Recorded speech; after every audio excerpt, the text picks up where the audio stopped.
blue London police box materialised beneath it, and the doctor emerged, followed by his companion, Romana. The doctor sniffed the air and pulled a face. Traces of polycyclic aromatic hydrocarbons. Someone's overdone the Sunday roast. Romana nudged the doctor, indicating the oddly dressed corpse on the floor, a short distance away. Doctor? Reminds me of the time I did the catering for Alfred the Great. The doctor fell silent as he noticed the corpse. He dashed over to it, crouching to examine the scorch marks around the man's ears. Polycyclic aromatic hydrocarbons. Burned flesh. Romana crouched beside the doctor. What happened to him, do you think? Not sure. The dead man's wig slid off, revealing a charred computer chip implanted into the top of his head. Hello. It appears that this incinerated his brain. Nasty. A malfunction? Suggested Romana.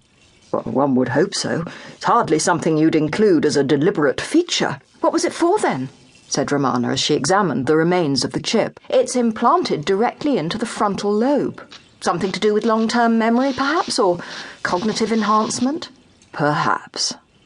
The doctor straightened up and shrugged his scarf back into place. Or something else entirely. Whoever he wasn't looking after himself. He's malnourished to the point of emaciation. Romana respectfully closed the man's eyelids and joined the doctor at one of the windows. Where are we, anyway?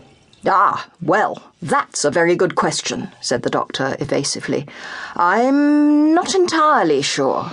Don't think I've ever been in this neck of the galactic woods before. Romana looked outside at the vast, bubbling sea of lava. Hardly the sort of place you'd forget. The doctor glanced around. A human colony, I presume? Must say I like what they've done with the place. Baroque with a touch of Rococo, wouldn't you say? Yes, Romana agreed. A sort of postmodern Louis XV revival.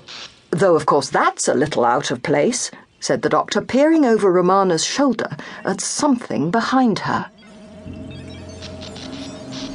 Romana turned to see one of the most extraordinary robots she had ever seen.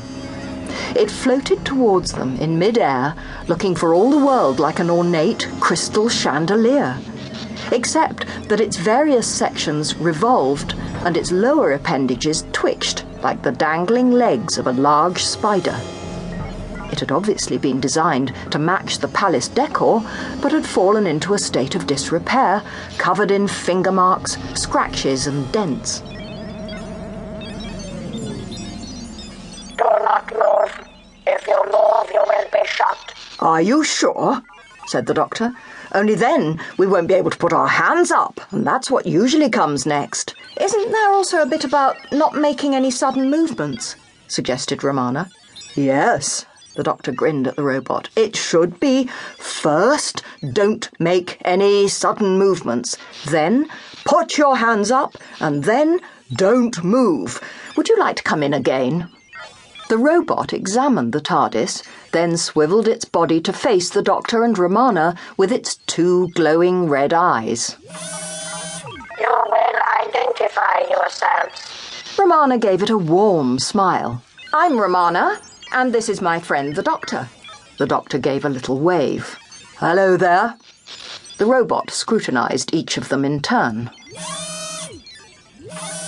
You are not members of the colony. Well, of course not. We're visitors. And what colony might this be, out of interest? Hephastos. Hephastos, hissed the doctor dramatically. Why?